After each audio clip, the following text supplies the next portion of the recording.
था, तब भी 1971 का युद्ध लड़कर खड़े हैं। तो भाई हम डरने वाले नहीं हैं। ऐसे में हमें इसे रोकना होगा, हमें रोकना होगा और कुछ सबक लेना होगा इस आदमी से, जो आदमी भारत के लिए भले ही विलन हो लेकिन ये अपने देश के लिए हीरो बना, जब इसने तुरंत सेम डे ही इधर ट्रंप बोले कि मैं टैरिफ लगाऊंगा, इसने कहा हम भी लगाएंगे। हमें सीखना चाहिए मैक्सिको के प्रधान से, जिन्होंने सेम डे कहा आप टैरिफ लगाइए हम भी लगाएंगे।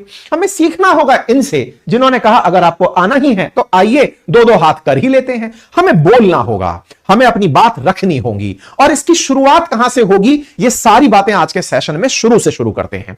पहला बेसिक सवाल जो उठा आज के सेशन में वो ये कि भाई अमेरिका ने हमें टैरिफ में राहत दी क्यों थी। मतलब हम जब सामान भेजते थे तो हम उसको कम टैरिफ पर भेजते थे, यानी वो हमसे ज्यादा टैक्स नहीं वसूलते थे, और वो जब हमें भेजते थे तो हम ज्यादा टैक्स वसूलते थे। भाई साहब अमेरिका, आप ऐसे क्यों थे? आज भारत आपके साथ सबसे ज्यादा व्यापार करता है, यानी कि भारत का बायलैटरल ट्रेड अगर देखा जाए तो वो यूएस के साथ 119 बिलियन डॉलर का है, लेकिन तुम भारत के साथ 10वें नंबर पर व्यापार करते हो, क्योंकि तुम्हारा सबसे ज्यादा व्यापार मैक्सिको के साथ है। लेकिन तुम्हें नजर हम ही आते हैं कि इंडिया हमसे व्यापार करता है। अच्छा, व्यापार करता है सो करता है, भारत व्यापार में इनसे मुनाफा कमाता है। कितना कमाता है? 45 बिलियन डॉलर का सालाना मुनाफा कमाता है। भारत एकमात्र यह देश अमेरिका है जिससे व्यापार करके मुनाफा कमाता है, ट्रेड सरप्लस में रहता है। तो देखिए साहब, पहला विश्लेषण यहीं पर हम शुरू कर देते हैं, और वो विश्लेषण इस बात का है कि अमेरिका शुरुआत से ऐसा नहीं था कि वो हमारे साथ व्यापार करे और घाटे में रह ले। इसकी कहानी कहीं और से निकल कर आती है। पुराने समय में जितने भी राष्ट्रपति रहे उनके कालखंड में व्यापार घाटा बढ़ता चला गया है। सन 2000 में तो हम 20 बिलियन डॉलर का व्यापार किया करते थे, आज 119 बिलियन डॉलर तक अगर व्यापार में पहुंचे हैं तो व्यापार बढ़ा क्यों और बढ़कर के हमें फायदा पहुंचाया क्यों? आंसर एक लाइन में इतना है कि आपने भारत को अपनी तरफ करने के लिए, क्योंकि इंडो पैसिफिक क्षेत्र में आपको समझ में आ गया था कि पाकिस्तान लुढ़क गया है, पाकिस्तान आपके हाथ से निकलकर चाइना की गोदी में चला गया है, और आपको चिंता चाइना से होने लगी। 1991 के बाद जो चाइना ने रफ्तार पकड़ी, आपको लगा कि पूरा एशिया आपके हाथ से छिन जाएगा, आपको इंडो पैसिफिक में कोई दोस्त नहीं मिलेगा। हमारे आसपास के देशों में आपके पास परमाणु शक्ति संपन्न अगर कोई राष्ट्र था तो वो भारत ही था, जो आपके साथ रहकर आपको एशिया में पावरफुल कंट्री बना सके, आपकी बातों को इंप्लीमेंट करा सके। और सर बात मुनाफे की है, अगर आप भारत को कमाने नहीं देते तो भारत आपकी सुनता क्यों? आपकी वजह से भारत को बेनिफिट नहीं होता तो आप कौन और मैं कौन? हमारे और आपके रिलेशंस धीरे धीरे मजबूत हुए, और ये ट्रेड का जो मामला है ना, ये आपने हमें कमाने दिया और आप मूर्ख बनकर बैठे रहे। एक दिन में नहीं हुआ, आपको पता था कि इन्हें पहले मोटिवेशन दो ताकि ये अमेरिका के प्रति माहौल को सही रखेंगे। हम तो वो थे जो आपको देखते ही गरियाते थे, हम तो वो थे जो अमेरिका को एकदम फूटी आंख पसंद नहीं करते थे। हम ये मानते थे कि ये तो पाकिस्तान का फेवर करने वाला देश है। हम आपके साथ इसलिए आए क्योंकि आपने हमें मुनाफे दिए, आपने अपने आप को बड़े दिल का दिखाया, ये दिखाते हुए कि देखो मैं अब वो वाला अमेरिका नहीं हूं जो पहले हुआ करता था, जो किसी का सगा नहीं होता था। अब मैं आपका सगा हूं, आप मुझसे पैसे कमाओ, और जो कमा लिया उसे मेरे सामने डिफेंस डील करके समर्पित कर दो। तो डिफेंस डील भी आपको हमारे ही दिमाग से खोज निकल कर आई कि इंडिया डेवलपिंग कंट्री है, हमने इतना इनको लूटा, उसके बावजूद दुनिया की 5वीं बड़ी इकोनॉमी बन चुका है। ऐसे में इनके पास में परचेजिंग पावर पैरिटी दुनिया की 3री सबसे बड़ी है।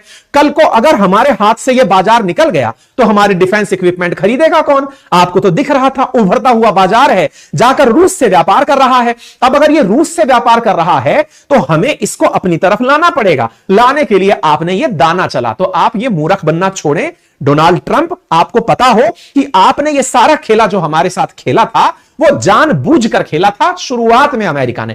अब लेकिन आपको चूंकि अपनी राजनीति चमकानी है और आपको लगता है कि सारी दुनिया अस्त व्यस्त हो रखी है, तो बात ऐसी है जनाब, अगर ये सब चलता रहा और आपको लगा कि ट्रेड टैरिफ हटाकर 0 कर दो, तो ये हम वही हैं जो फिर से बेवफा सनम हो जाएंगे। 1998 में आपके साथ बेवफाई थे हम, हमारे बीच में आपके बीच में कोई वफा थी नहीं।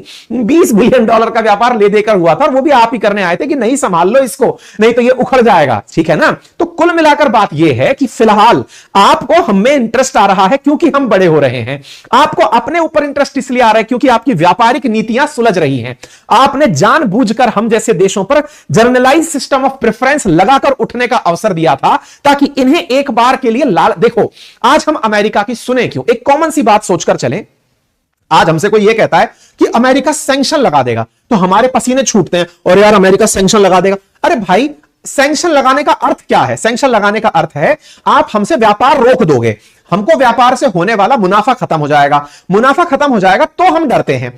आपने पहले ही मुनाफा खत्म करने का सोच लिया। अगर मेरा आपके साथ मुनाफा खत्म हो गया तो मेरा डर किस बात का रहा? अगर ईरान को आज आपने पूरी तरह सैंक्शन करके पटक रखा है, अब उसको आपका डर नहीं रहता। आप तो छोड़ो, नॉर्थ कोरिया को आपका डर नहीं रहता। वो ये मानता है किम जोंग उन की आप आओगे हाथ मिलाने, और पिछली बार आप गए थे उसको संभालने के लिए कि भाई तेरे को तो कोई डर है ही नहीं, आज अब मैं ही तेरे से हाथ मिला लूं, पता चले किसी दिन तू गुस्से में बम फोड़ दे मेरे ऊपर। कुल मिलाकर बात यह है कि हमारे पास मुनाफा है, मुनाफा हमसे छिन जाएगा, यह डर हमें आपके सैंक्शन से डराता था। लेकिन अगर आप टैरिफ के अंदर ले जाकर आप ये कहते हो कि नहीं मैं आपको मुनाफा नहीं कमाने दूंगा, नहीं कमाने दोगे तो हम आपसे डरना बंद कर देंगे। और जब डरना ही बंद कर देंगे, सैंक्शंस तो हम पहले भी गुजार चुके हैं, तो फिर आपके साथ हम किस व्यवहार में रहेंगे? ट्रंप, आपको यह समझना होगा और भारत को यह याद रखना होगा बार बार कि हमारे साथ में इनके, और ये ट्रंप वो आदमी है जो पिछली बार आया तो इसने पिछली बार भी हमारे साथ यह खेला किया कि जनरलाइज सिस्टम ऑफ प्रेफरेंस में से इंडिया को हटाओ क्योंकि ये तो हमारे साथ मुनाफा कमाता है। देखिए, जरूरत दोनों की है। आपको इंडो पैसिफिक क्षेत्र में चाइना को काउंटर करना था, शक्ति संतुलन आपको बनाना था। आप तो बढ़िया से पाकिस्तान के साथ थे ना, अभी भी संसद के अंदर थैंक यू तो आपने पाकिस्तान को ही बोला था, हमें थोड़ी बोला था। हम तो हिस्ट्री जानते हैं पूरी की तरह से आपकी, हम तो पुराने समय से सोवियत रूस के साथ ही हैं। हमारे और सोवियत रूस के जो संबंध थे वो तो सब जानते हैं ना।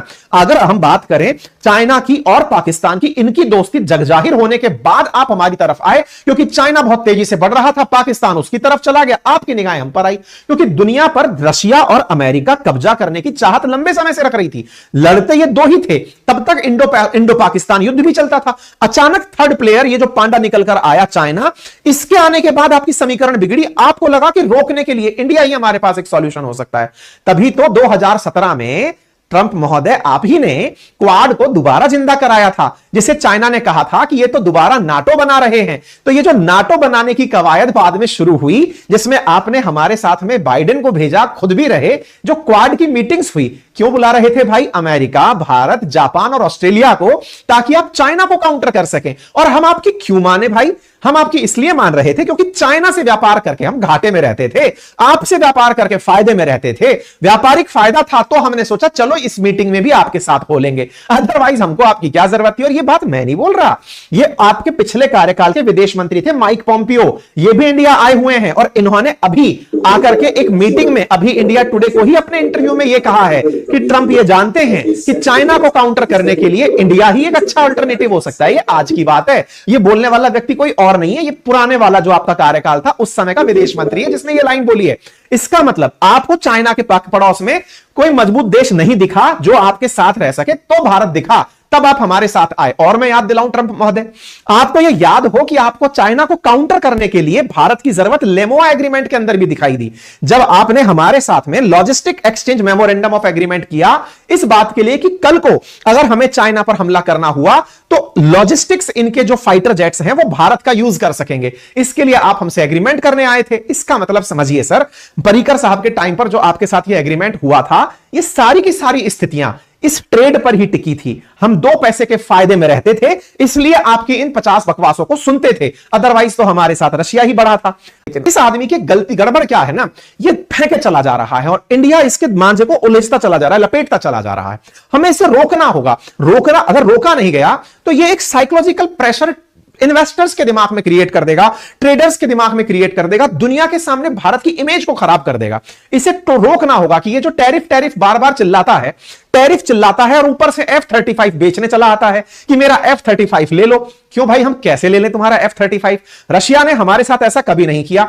रशिया के साथ भारत के जो संबंध रहे, हमने सस्ता तेल भी खरीदा और सस्ता तेल खरीद के हमने उससे यह भी कहा कि देखो, आपको हमारे साथ व्यापार करके बड़ी मात्रा में हमारा पैसा जा रहा है, कृपया करके रूपी और रूबल एग्रीमेंट कर लो, रुपए के साथ ट्रांजैक्शन कर लो। वो उसको भी माना, आपसे सस्ता वो हमारे सुखोई, अपना सुखोई भी हमें ऑफर कर रहा है 5th जनरेशन। हम तुम्हारी किस बात पर माने और तुम कब के वफादार रहे? हम अपने पुराने मित्रों को ना साथ लें। हम तुम्हारे साथ अगर ये टैरिफ की न्यूट्रलिटी कर लेते हैं तो $7 बिलियन का नुकसान होता है। हम इस $7 बिलियन के नुकसान को चाइना से ना कर लें, तुम्हारा कुछ पता थोड़ी है। तुम्हारी डिमांड तो लगातार बढ़ती चली जा रही है, बढ़ते बढ़ते तुम्हारा ये एक प्राणी और निकल के बाहर आ जाएगा थोड़े दिन में। वो अगर कहेगा कि नहीं टेस्ला के लिए जीरो टैक्स कर दो, थोड़े दिन में वो कहेगा फैक्ट्री लगा दो। अरे भाई, रोकना पड़ेगा, गुलाम थोड़ी है। हमारे पास उसने खरीद थोड़ी लिया, या हमारी डेमोक्रेसी जो 140 करोड़ की है उसे ये लोग थोड़ी चलाएंगे यार। मतलब मोदी जी को भी, हमको भी ये याद दिलाना पड़ेगा कि प्रभु आप ये समझे पहले कि इतने बड़े लोकतंत्र के नेता हैं, इतने जैसे लोगों को कितनों को चला के रखा हुआ